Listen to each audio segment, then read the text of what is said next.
قلعے کے مشرق میں آخری کونے میں ایک وسیع برج ہے جس پر ایک دور میں 2 توپیں ہوا کرتی تھیں۔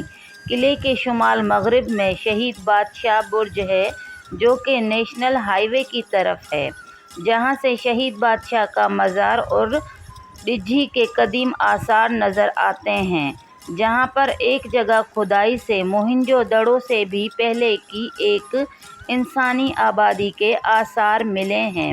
قلعے کے مشرق کی جانب برج کا رخ جیسلمیر کی طرف ہے، اس لیے اس کا نام بھی جیسلمیر برج رکھا گیا ہے۔ جنوب مشرق میں میروں کی رہائش گاہیں ہیں یا حرم موجود ہے۔ قلعے کے اختتامی حصے میں ایک بہت ہی خوبصورت تخت بنا ہوا ہے جس پر بیٹھ کر والی ریاست اہم تہواروں پر دربار لگاتے اور اہم فیصلوں کا اعلان کرتے۔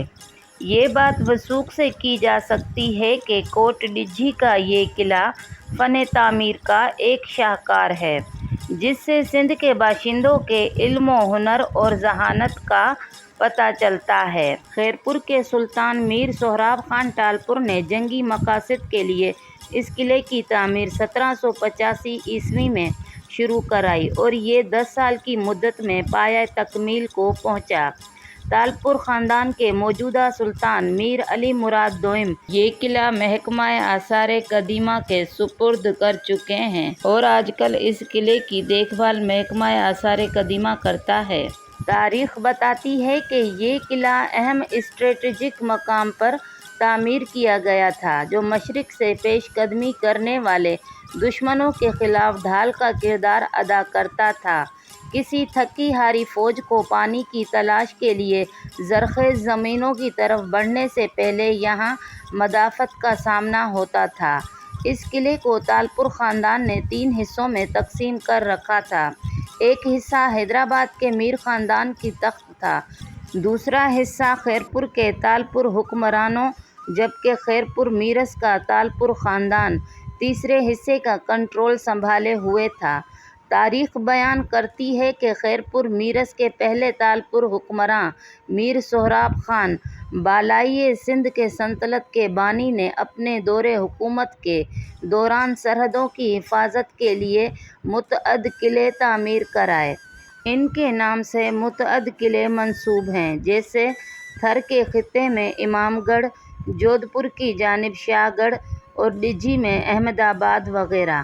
اس قلعے کا مشرق کی جانب مرکزی دروازہ ایک ہی ہے جو کہ حملہ آور دشمن سے تحفظ فراہم کرتا تھا۔ یہ دروازہ جو شاہی دروازے کے نام سے جانا جاتا ہے در حقیقت انجینئرنگ کا کمال ہے۔ اس جگہ کی مزید حفاظت کے لیے 2 برج تعمیر کیے گئے جو قلعے کو فتح کرنے کے عزم کے ساتھ پیش قدمی کرنے والی فوج کے لیے کسی ٹریپ کا کام کرتے تھے۔ یہ فوجی قلعہ اس چیز کو مد نظر رکھ کر ڈیزائن اور مکمل طور پر تیار کیا گیا تھا کہ یہ دفاع اور ضرورت پڑنے پر حملے کے لیے استعمال کیا جا سکے، جبکہ اس کے برجوں پر گھر، ٹاور، اسلحے کا ڈپو، پانی کا ذخیرہ، میروں کا حرم، ایک جیل، عدالت کے لیے ایک مقام تھا اور بیرکس وغیرہ محافظوں اور سپاہیوں کی رہائشی سہولیات فراہم کرتی تھیں۔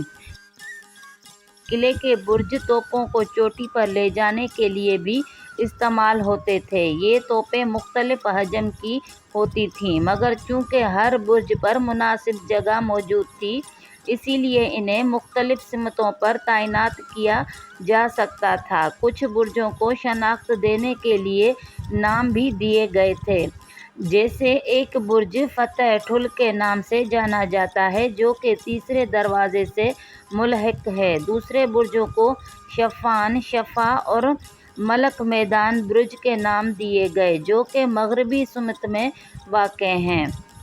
یہاں ایک تالاب بھی ہے جو کہ پینے کا پانی ذخیرہ کرنے کے لیے استعمال ہوتا تھا۔ یہ تالاب 375 میٹر گہرا اور 11 میٹر لمبا ہے، جبکہ اس کی چوڑائی 7 میٹر کے قریب ہے۔ تیسرے دروازے کے بالکل سامنے چھتوں سے محروم کچھ کمرے ہیں جو کہ اسلحہ خانے کے طور پر استعمال ہوتے تھے، جنہیں مقامی طور پر بارود خانہ بھی کہا جاتا تھا۔ اگر آپ کبھی خیرپور جانے کا منصوبہ بنائیں تو اس تاریخی مقام کا دورہ ضرور کریں۔ ہم نے بڑی تفصیل اور سکون کے ساتھ آپ کو قلعے کے بارے میں بتایا ہے۔ آپ کو ہماری یہ ویڈیو پسند آئے تو اس کا اظہار کمنٹس باکس میں ضرور کریں۔ ہماری ویڈیو کو لائک کریں، شیئر کریں اور سبسکرائب کریں۔